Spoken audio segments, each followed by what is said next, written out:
Mark Palm is a Carlsbad dad who beat cancer and is helping bring emergency medical care to an underdeveloped country. He's also pretty good at pickleball. We get one life, one story. Mark Palm will inspire you to do more with yours. Today, he's on the pickleball court with me, but for the past 25 years, he's been saving thousands of lives on the other side of the world, flying a seaplane in Papua New Guinea, providing medical life flights. Then we have a chance to just love on them, pray with them, bring them clothes, food, and we call it being the hands and feet of Jesus. He first went to this island in the South Pacific when he was 19 after meeting a friend from there.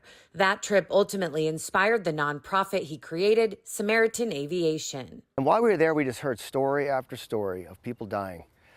3 days away from the only hospital, 5 days away from the only hospital, moms coming down in a boat and having to go on a long journey and the babies dying on the way, mothers dying on the way, snake bite patients that had 3 to 8 hours to live, not even having a chance. The only option before was paddling in a canoe. Samaritan Aviation turned a 3-day trip into a 1-hour flight and still does it at no cost to the villagers.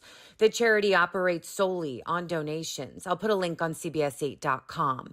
There are now 3 seaplanes that do up to 500 trips to the hospital a year. So I had a chance growing up to help people. And then my grandfather was a World War II pilot. So I had this aviation, I had this service-oriented background. Just a few years ago, though, he became the patient. After having trouble breathing, a scan showed he had B-cell lymphoma.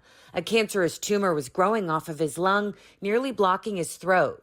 Chemo took its toll, but it was on the pickleball court that gave him life. I had a port in my chest. I couldn't surf anymore. I didn't have the energy to get out in the ocean or do the other activities. But I could get to that court and I could play one game.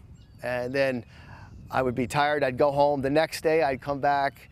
I could play 2 games. He started competing in tournaments and is now playing with his son in the U.S. Open Championships of pickleball next month. He's now shared his love of the game with the people of Papua New Guinea. Remote villagers play in the middle of the jungle on a helicopter pad, the only concrete for 50 miles. We all can do something to make a difference where we're at. And I would just say, do something is my challenge to everyone. Lift someone up. Jenny Day, News 8.